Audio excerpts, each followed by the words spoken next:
오늘 이 시간 이 자리에 하나님께서 우리와 함께 하시는 줄로 믿습니다. 우리 가슴에 손을 한번 얹으시고 우리 주님을 바라보시면서 이렇게 한번 고백해 볼까요? 주님과 함께하니 행복합니다. 아멘. 우리 옆에 계신 분 보면서 함께 예배드리니 행복합니다. 이렇게 인사 나눠볼까요? 네, 함께 예배드리니 행복합니다. 감사합니다. 어제가 어버이날이었죠. 아이들을 키우다 보니까 어버이날이 되면 이 아이들이 어버이 은혜에 감사하다고 이렇게 감사의 편지, 감사의 카드를 적어가지고 가지고 오는 것들을 받아서 읽어보게 되는 경우가 있습니다. 자발적으로 쓴 것이든 선생님이 쓰라고 하니까 어쩔 수 없이 써가지고 부모님에게 갖다 준 것이든 어찌됐건 이 자녀들로부터 이 감사의 편지, 감사의 카드를 받아보면 이 부모된 입장에서 참 대견하고 감동이 되고 마음이 뭉클해지고 또 한편으로 보람이 되기도 하고 감사하는 마음이 커지는 것들을 경험하게 됩니다. 하나님께서 저희 가정에 두 아이를 선물로 주셔서 돌보고 있는데요. 2년 전에 어버이날 때 저희 집 큰아이가 어버이 은혜에 감사하다고 직접 카드를 만들었어요. 직접 카드를 만들고 그 안에 자기의 마음을 담아서 이렇게 빼곡히 적어가지고 감사의 편지를 써가지고 왔는데요. 저는 그 카드의 내용을 잊을 수가 없습니다. 저희 집 큰아이가 써온 카드의 내용은 이렇습니다. 엄마께, 엄마 안녕하세요. 저 희민이에요. 엄마 절 낳아주시고 키워주시고 먹여주시고 절 재워주셔서 정말 감사합니다. 다음엔 저도 엄마에게 효도할게요. 꼭이요. 그런데 여러분, 아빠는 어디에 있는 걸까요?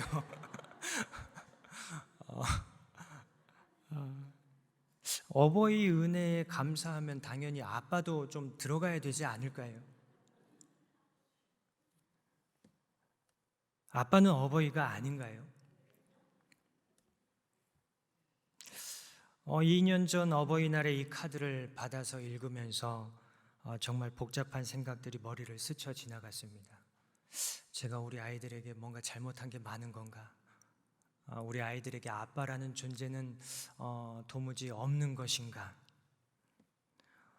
제가 감사 카드를 바라는 건 아니었지만 그렇다고 아빠는 없고 엄마에게만 감사하다고 하면 아빠 입장에서는 너무나 서운하고 속상하고 실망이 되는 부분이 있더라고요.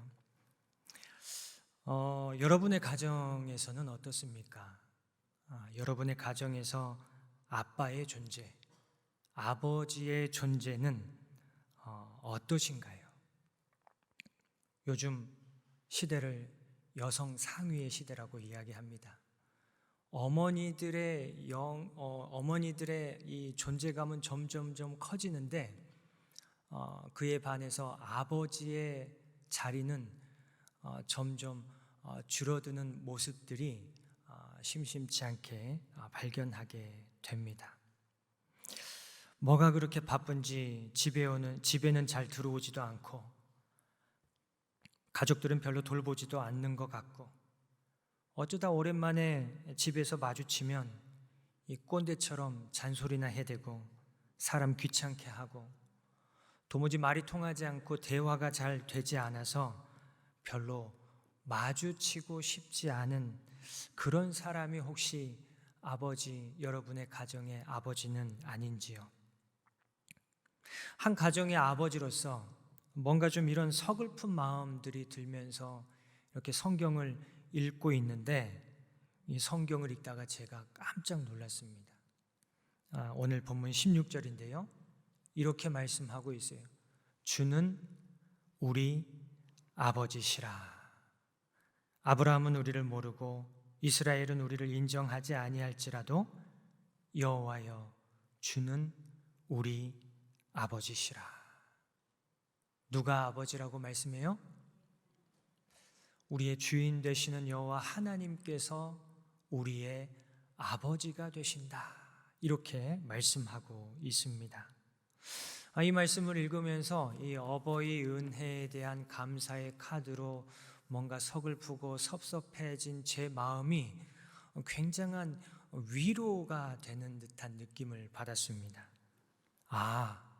우리 하나님도 아버지시구나. 집에서 별로 대접도 못 받고 뭔가 좀 외로운 그런 아버지시구나라는 그런 느낌들이 들었습니다. 그런데 제가 이 말씀을 이렇게 보면서 몇 가지 질문이 떠올랐습니다. 왜 하나님께서는 우리 아버지이실까? 왜 하나님은 우리 아버지이실까? 사실 여러분, 우리는 모두 아버지가 계셔요, 계시지 않아요? 이미 우리에게 아버지가 계시죠. 이미 아버지가 계신데 왜 하나님께서도 우리의 아버지시라고 말씀하고 있을까? 하나님께서 우리의 아버지시라는 이 말씀의 진정한 의미는 무엇일까요? 그리고 또 한 가지 중요한 질문이 또 떠올랐습니다. 하나님께서 우리의 아버지시라고 하니까 요즘 어떤 이야기를 하는 분들이 있냐면 아버지 하나님이 계신 것처럼 어머니 하나님도 계시다고 말하면서 어머니 하나님을 믿어야 한다고 주장하는 그런 분들이 있습니다. 여러분도 만나보신 적 있으신가요? 요즘 길거리에서도 많이 자주 만나게 되는데요. 여러분, 하나님이 아버지시니까 어머니 하나님도 계시는 걸까요? 그런 생각 해보신 적 있으신가요? 아버지 하나님이 계시니 어머니 하나님도 계시다. 어머니 하나님을 믿어야 한다. 이 주장은 맞는 걸까요? 틀린 걸까요? 이런 주장을 하는 사람들은 기본적으로 남성과 여성이라는 성 개념을 바탕으로 하나님에 대해서 이해하고 주장하고 있습니다. 남성인 하나님, 남성인 아버지 하나님이 계시니 당연히 여성인 어머니 하나님도 계시다는 주장입니다. 여러분, 이 주장처럼 하나님께서 우리 아버지시니까 하나님은 남성이실까요? 남성 하나님이 계시고 여성 하나님도 계실까요? 여러분, 하나님은 남성이다 여성이다 규정할 수 있을까요? 없을까요? 남성과 여성, 성을 창조하신 분이 누구십니까? 우리 하나님이 남성과 여성 성별을 창조하셨죠. 하나님께서 남성과 여성 성별을 창조하셨다는 말씀은 하나님께서 남성이나 여성이라는 이 성별의 개념에 갇혀 계시는 분이 아니라는 것을 의미합니다. 하나님께서는 성별을 초월해 계신다는 말씀이에요. 더 간단히 말씀드리면 하나님은 성별이 있어요, 없어요? 성별이 없으신 분이라는 거예요. 그러니까 하나님을 이해할 때 남성과 여성, 이 성 개념으로 하나님을 이해하시거나 생각하시면 절대 안 됩니다. 무엇보다도 우리가 기억해야 할 사실은 하나님과 남자와 여자 성별을 구분해서 창조하신 목적이 무엇인가 하는 것입니다. 성경을 읽어보셔서 아시겠지만 본래 처음 사람을 만드실 때 성별이 있었어요, 없었어요? 처음 사람을 만드실 때 그냥 아담을 만드셨습니다. 성별이 없었습니다. 나중에 여자인 하와를 만드시면서 성별이 구분이 되기 시작했습니다. 왜 여자인 하와를 만드셨습니까? 창세기 2장 18절에 보면 여호와 하나님이 이르시되 사람이 혼자 사는 것이 좋지 아니하니 내가 그를 위하여 돕는 배필을 지으리라 하시니라, 이렇게 말씀합니다. 혼자 사는 것이 좋지 않다. 무슨 뜻입니까? 혼자 사는 것이 완전하지 않다는 말씀입니다. 부족하다는 말씀입니다. 연약하다는 말씀입니다. 불완전하다는 말씀입니다. 그러므로 돕는 배필이 필요하다. 돕는 배필을 주셔서 서로 도우며 의지하며 살게 하시겠다는 말씀입니다. 그렇다면 여러분, 하나님은 완전하신 분이신가요? 불완전하신 분이신가요? 우리 너무나 잘 알고 있죠. 하나님은 이미 완전하신 분이십니다. 하나님은 그렇다면 돕는 배필이 필요하신 분이신가요? 필요 없으신 분이신가요? 완전하신 분이시기 때문에 사실은 돕는 배필이 따로 필요 없으신 분이시지요. 그러므로 아버지 하나님이 계시니 어머니 하나님도 계시다는 주장은 하나님이 불완전하시니 돕는 배필이 필요하다는 그런 주장이며, 이것은 하나님의 완전하심을 부인하는, 부정하는 잘못된 주장입니다. 이런 걸 보고 뭐라고 이야기하냐면 신성모독이라고 이야기하죠. 완전하신 하나님을 불완전하다고 주장하고 있기 때문입니다. 성경에 보면 남자 신과 여자 신의 존재가 등장합니다. 대표적인 예가 바알 신과 아스다롯 신입니다. 바알 신은 남신이고 아스다롯 신은 여신이죠. 이 바알과 아스다롯은 하나님이 아니라 사람이 만들어낸 우상이라고 우리는 잘 알고 있습니다. 다시 말해서 남자 신과 여자 신은 누가 만들어낸 존재예요? 사람이 만들어낸 우상이라는 말씀입니다. 결국 어머니 하나님은 성경이 계시하는 하나님이 아니라 누가 만들어냈어요? 사람이 만들어낸 우상이라는 말씀입니다. 여러분, 성경을 읽어보면 성경에 어머니 하나님이라는 말씀이 등장합니까? 등장하지 않습니까? 성경에는 하나님을 어머니라고 표현한 부분이 한 군데도 등장하지 않습니다. 성경이 계시하는 하나님은 아버지 하나님이라고 우리에게 계속해서 말씀하고 있습니다. 무엇보다도 예수님께서 수시로 하나님을 아버지라 부르시면서 제자들에게도 하나님을 우리 아버지라고 부르도록 가르쳐 주셨죠. 마태복음 6장 9절에 이렇게 말씀합니다. 그러므로 너희는 이렇게 기도하라. 어떻게 기도해요? 하늘에 계신 우리 아버지여. 하나님께 기도할 때 우리 아버지여라고 기도하라고 예수님께서 가르쳐 주셨습니다. 그래서 예수님을 믿는 모든 제자들, 사도 바울도 하나님을 아버지라 불렀고, 지금 우리도 하나님을 아버지로 믿고 아버지로 부르며 아버지 되시는 하나님께 기도하며 신앙생활을 하고 있습니다. 그러니 이 어머니 하나님도 계시니 어머니 하나님을 믿으라는 것은 잘못된 주장이고 이단입니다. 따라가시면 돼요? 안 돼요? 따라가시면 절대 안 됩니다. 그렇다면 하나님께서 우리 아버지시라는 말씀의 진정한 의미는 무엇일까요? 하나님께서 우리 아버지시라는 말씀은 하나님께서 우리의 창조주시라는 말씀입니다.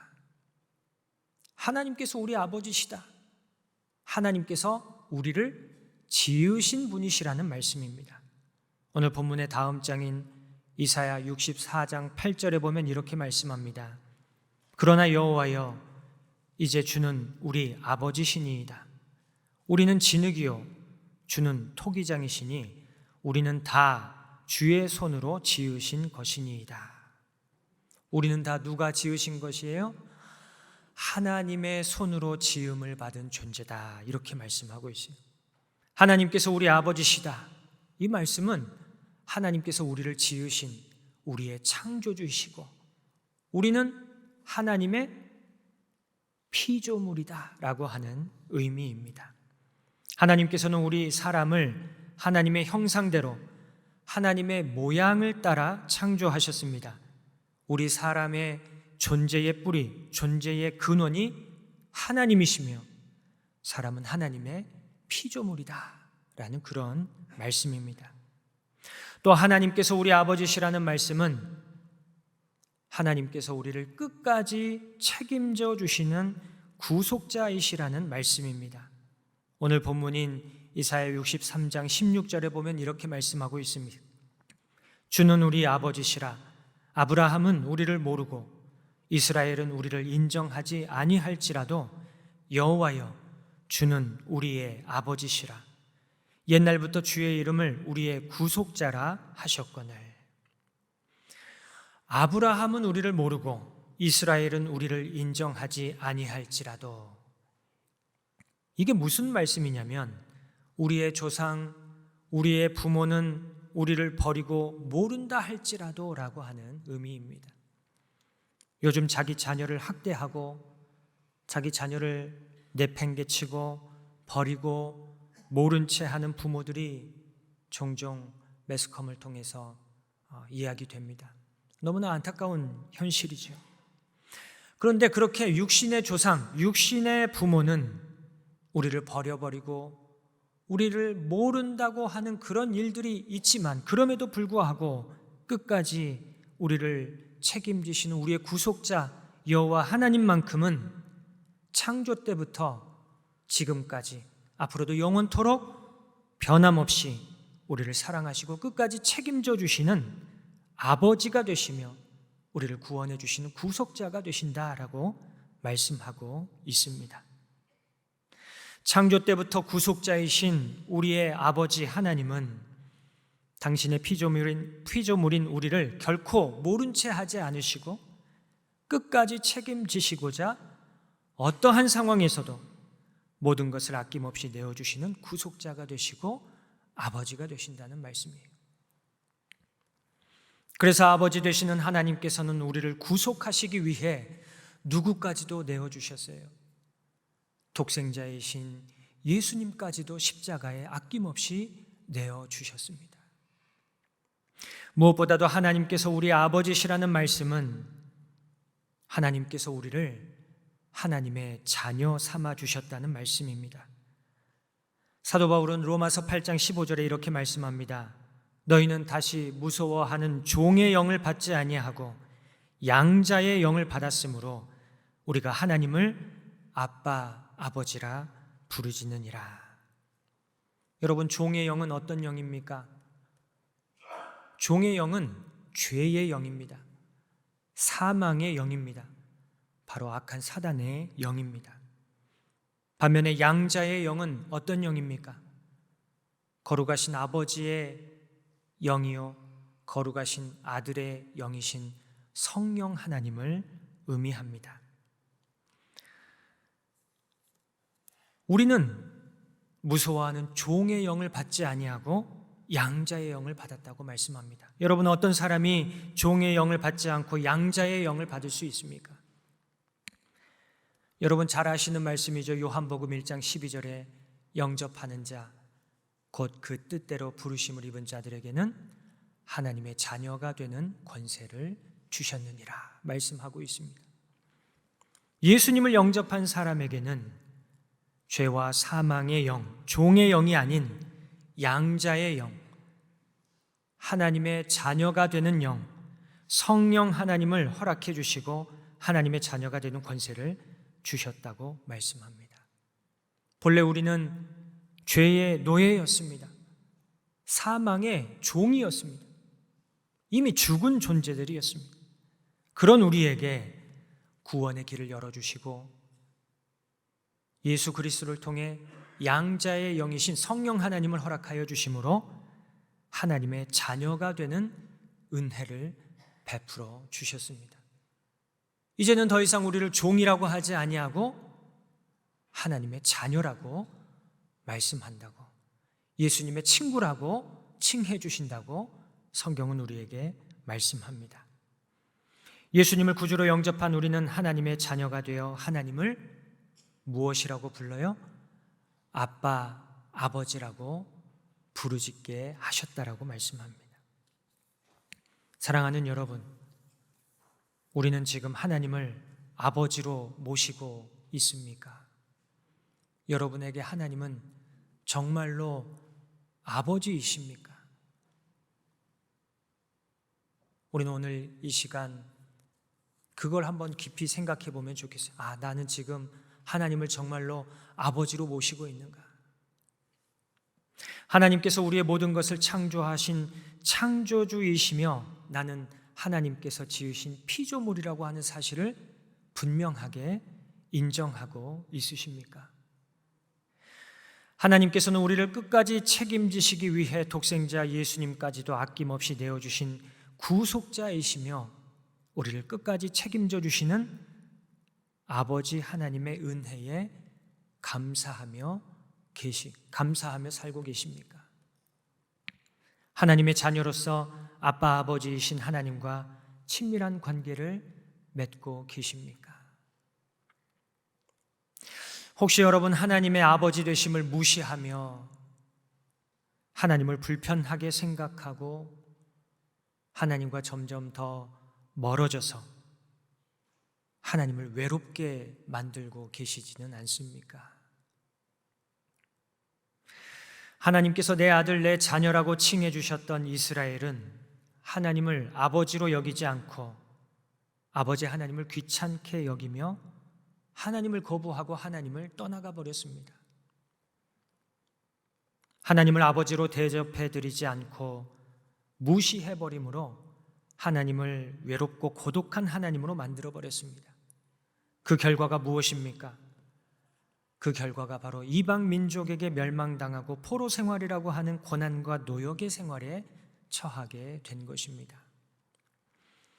오늘 본문의 말씀은 포로 생활이라는 고난에 처한 유다와 예루살렘을 위해 하나님의 자녀 이스라엘을 위해 하나님의 아버지 되심에 호소하면서 이사야 선지자가 중보하며 기도하는 내용입니다.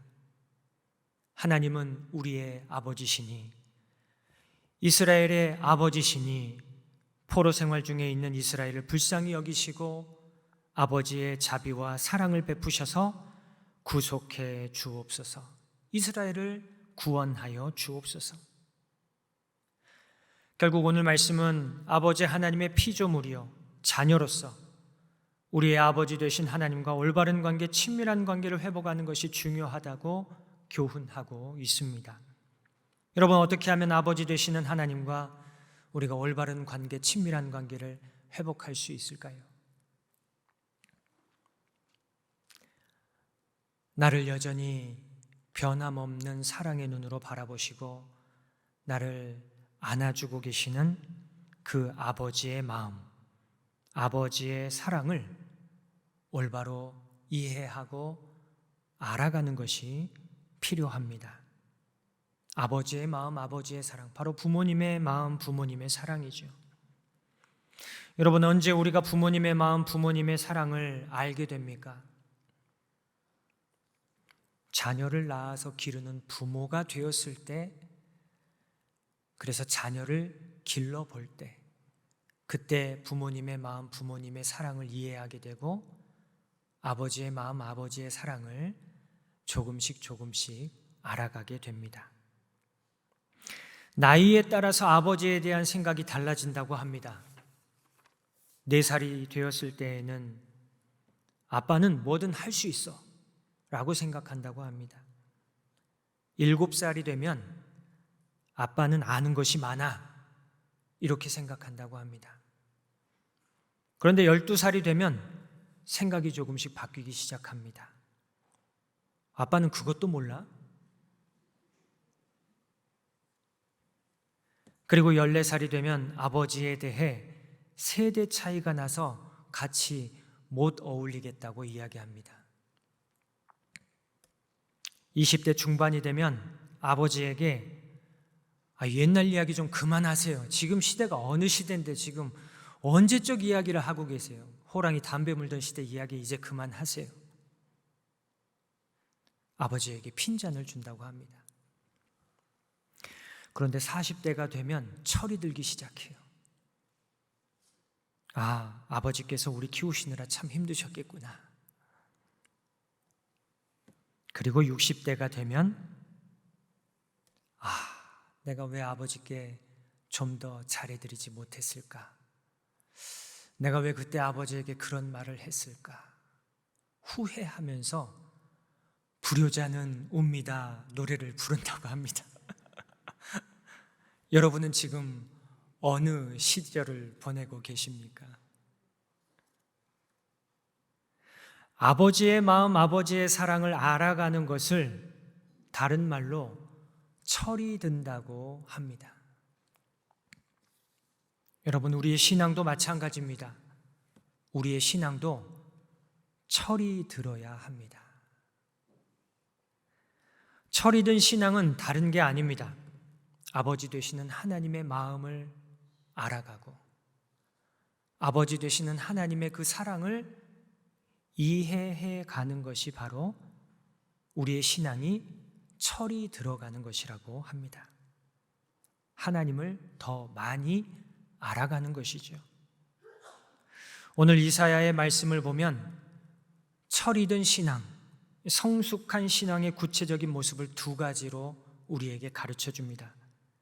첫 번째는 아버지 하나님을 경외하는 신앙이고, 두 번째는 아버지 하나님과 친밀한 관계를 사모하는 신앙입니다. 오늘 17절의 말씀 우리 같이 한번 읽어보겠습니다. 17절의 말씀입니다. 함께 읽겠습니다. 시작. 여호와여, 어찌하여 우리로 주의 길에서 떠나게 하시며 우리의 마음을 완고하게 하사 주를 경외하지 않게 하시나이까? 원하건대 주의 종들 곧 주의 기업인 지파들을 위하사 돌아오시옵소서. 아멘. 철없는 신앙은 주의 길에서 떠나버린 신앙이라고 말씀합니다. 철없는 신앙은 그 마음이 완고하여서 주님을 경외하지 않는 것이라고 말씀합니다. 다시 말해서 하나님을 경외하는 것이 철이 든 신앙, 성숙한 신앙인데, 하나님을 경외하는 것은 아버지 되시는 하나님의 길을 떠나지 않고 주님의 길을 따라 살아가는 것이라고 이사야 선지자는 말씀하고 있습니다. 또 하나님과 친밀한 관계를 사모하는 것이 철이 든 신앙인데, 오늘 17절 하반절에 원하건대 주의 종들 곧 주의 기업인 지파들을 위하사 돌아오시옵소서. 하나님, 저에게 돌아오시옵소서. 다시 저에게 돌아오셔서 친밀한 관계를 회복하게 하옵소서. 간절히 사모하며 간구하는 것, 그것이 바로 철이 든 신앙이라는 거예요. 자녀로서 아버지 되시는 하나님께서 돌아오셔서 하나님과 동행하기를 간구하며 하나님과 친밀하게 교제하고 아버지 하나님의 자비와 사랑을 구하는 것이 철이 든 신앙, 성숙한 신앙이라고 말씀합니다. 이렇게 우리의 신앙이 철이 들고 성숙해져서 하나님을 경외하며 하나님과 친밀한 교제를 사모할 때 우리의 아버지가 되시는 하나님께서 앞뒤 재지 않으시고 우리에게 돌아오셔서 우리를 구속해 주시고 우리를 끝까지 책임져 주시고 우리에게 아낌없는 자비와 사랑을 베풀어 주신다고 약속하고 계십니다. 사랑하는 여러분, 아버지가 자녀들에게 바라는 것이 무엇일까요? 감사 카드 써오고 선물 사오고 이런 거 원하실까요? 물론 감사 카드 써오고 선물 주면 좋아하죠. 좋죠. 그러나 정말로 아버지가 자녀들에게 바라는 것, 그것은 다른 것이 아닙니다. 자녀들이 아버지의 마음, 아버지의 사랑을 올바로 알고 아버지 되시는 아버지와 친밀한 관계를 회복하는 것입니다. 우리의 아버지 되시는 하나님께서도 마찬가지입니다. 아버지 하나님의 자녀인 우리가 우리를 향한 하나님의 마음을 알아가고 우리를 향한 하나님의 사랑을 깨닫고 하나님과 친밀한 관계를 이루며 하나님께 더 가까이 나아가며 아버지 되시는 하나님과 동행하는 그런 성숙한 믿음, 철이 든 믿음의 모습을 갖는 것인 줄로 믿습니다. 가정의 달 5월입니다. 어버이날을 지나면서 철이 든 자녀가 육신의 아버지를 공경하듯이 우리의 신앙도 좀 더 철이 들어서 성숙해져서 우리 아버지 되시는 하나님을 경외하며 하나님과 더욱 친밀한 관계를 회복하고 하나님과 동행함으로 하나님의 사랑을 더욱더 풍성하게 누리는 저와 여러분, 우리 신한교회가 될 수 있기를 주님의 이름으로 간절히 축원합니다. 우리 함께 기도하겠습니다.